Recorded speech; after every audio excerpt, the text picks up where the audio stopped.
5 बच्चे रहस्यमयी तरीके से गायब हो गए।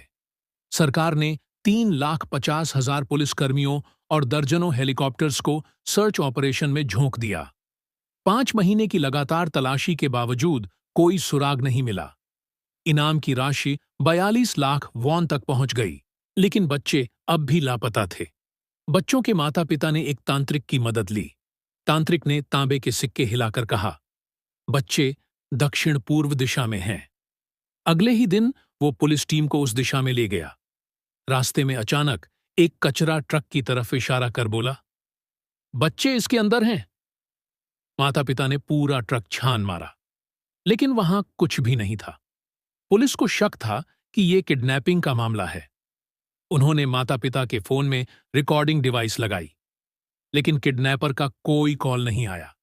समय बीतता गया, मीडिया का ध्यान कम होता गया, पर माता पिता की उम्मीदें बरकरार थीं। 2 महीने बाद अचानक एक कॉल आई। फोन उठाते ही बेटे की आवाज सुनाई दी, लेकिन इससे पहले कि कोई कुछ समझ पाता, गांव से खबर आई। किसी ने 5 बच्चों को एक झील के पास देखा था। पुलिस ने बिना देरी किए झील को खाली करना शुरू किया। मीडिया भी लाइव कवरेज के लिए पहुंच गई।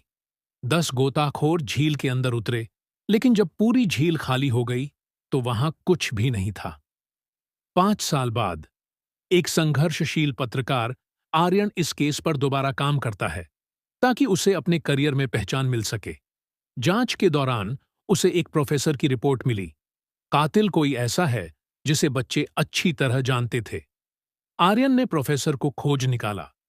प्रोफेसर ने बताया कि जिस दिन बच्चे गायब हुए, एक मां ने दोपहर में ही पुलिस को फोन कर दिया था। ऐसा लगा जैसे उसे पहले से पता था कि उसका बच्चा वापस नहीं आएगा। और फिर एक और चौंकाने वाली बात सामने आई। बच्चों के गायब होने के 1 महीने बाद उस मां को एक रहस्यमयी कॉल आई थी। सबका कहना था कि वो बच्चे की आवाज थी, लेकिन मां ने सिर्फ 17 सेकंड तक चुप्पी साधे रखी और फिर फोन काट दिया। आर्यन और प्रोफेसर उस मां के घर पहुंचे। घर का माहौल अजीब था। मां बर्तन धो रही थी, लेकिन उसका चेहरा बेजान लग रहा था।